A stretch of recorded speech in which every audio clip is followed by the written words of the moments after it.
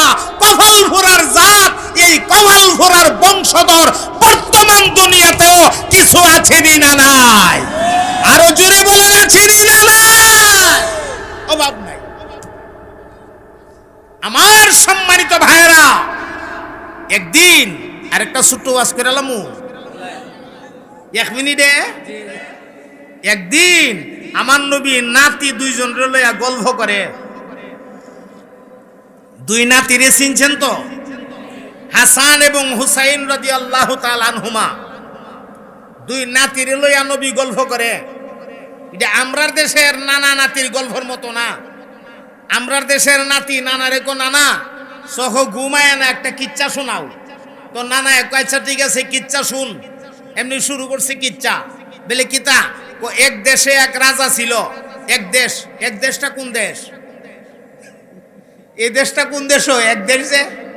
আচ্ছা, শুরু হইছে মিথ্যা কথা ফইল্লার থেকেই। এক দেশে এক রাজা ছিল। ওই রাজার একটা ঘোড়া ছিল।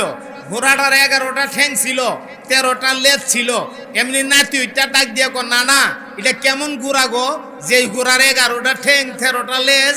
এমনি নানা ওইটা ডাক দিয়ে কো নাতি বল ধরিস না, কিচ্ছা যত মিথ্যা তত, বল ধরলে মজা হইতে না, বল ধরলে মজা হইতে না। আমার নবী যে নাতির লইয়া কিচ্ছা ক, এই জাতের নানা নাতির কিচ্ছার মতো না। আমার নবী জান্নাতের গল্প শোনাইতেছে নাতিদেরকে। সুবহানাল্লাহ বলবেন না? কোন গল্প? রাত গভীর হয়ে গেছে। এমনি আল্লাহ রসুল হঠাৎ করে কো অনেক রাত হয়ে গেছে, যাও যাও যাও তোমরা গিয়া ঘুমাও যাও, ওই হুজরায় চলে যাও, তোমাদের হুজরায় তোমরা চলে যাও। এমনি নাতি দিরা ডাক দিয়া কো ইয়া রাসূলুল্লাহ, ওগো নানা যান, যাবো তো ঠিক আছে, কিন্তু কেমনে যাবো, একটু বাতি দেন না। রসুল কো বাতি করতে দিমু? আপনার কাছে বুঝি বাতি নাই? আমরা জানি আপনার কাছে এমন বাতি আছে যেই বাতি দুনিয়ার আর কাহারুর কাছে নাই। নাতির মুখের এই কথা শুন না নবী মনে বড় আনন্দ পাইছে। নাতি দুইটারে সামনের দিকে বাড়াইয়া দিছে, কথাটা আনন্দ পাইছে। রসুল একটা মুস্কি হাসি মারছে আর এরারে ধাক্কা দিয়া সামনে বাড়াই দিছে। আমার নবী মুস্কি হাসিটা মারার সাথে সাথে রসুল পাকের দাঁত মুবারকের আগাগুলি যে বের হয়েছে, সাথে সাথে এই ঘর থেকে ওই ঘর পর্যন্ত পুরা জায়গাটা লাইটিং হয়ে গেছে, পুরা জায়গাটা আলোকিত হয়ে গেছে। আল্লাহু আকবার বলে চিৎকার দিয়া। কত বড় নবীর উম্মত হয়ে দুনিয়ায় আইছেন মিয়া, ভাবছেন একটা বার? এই ভাবনা বাবার টাইম তো আমরা নাই। আমরা তো খালি উল্টা পাল্টা চিন্তা ভাবনা করি। হ্যাঁ, দুনিয়া কেমনে জমাইতাম, দুনিয়া কেমনে কামাইতাম, দুনিয়া নিয়ে ব্যস্ত। দুনিয়া নিয়ে ব্যস্ত হওয়া যাবে না। বড় নবীর উম্মত দায়িত্ব বড়, ঠিক কিনা? বড় নবীর উম্মতের দায়িত্ব বড় না ছোট? দায়িত্ব বড়। আল্লাহ জাল্লা শানুহু আমাদের প্রতিটা মানুষকে বড় নবীর বড় উম্মত হিসাবে দায়িত্ব যথাযথ পালন কইরা রসুল পাকের খাতি উম্মত বন্যা কবর পর্যন্ত যাওয়ার তৌফিক এনায়েত করেন। সবাই বলেন আমিন। সুবহানা রব্বিকা রব্বিল ইজ্জাতি আম্মা ইয়াসিফুন ওয়া সালামুন আলাল মুরসালিন ওয়ালহামদুলিল্লাহি রব্বিল আলামিন।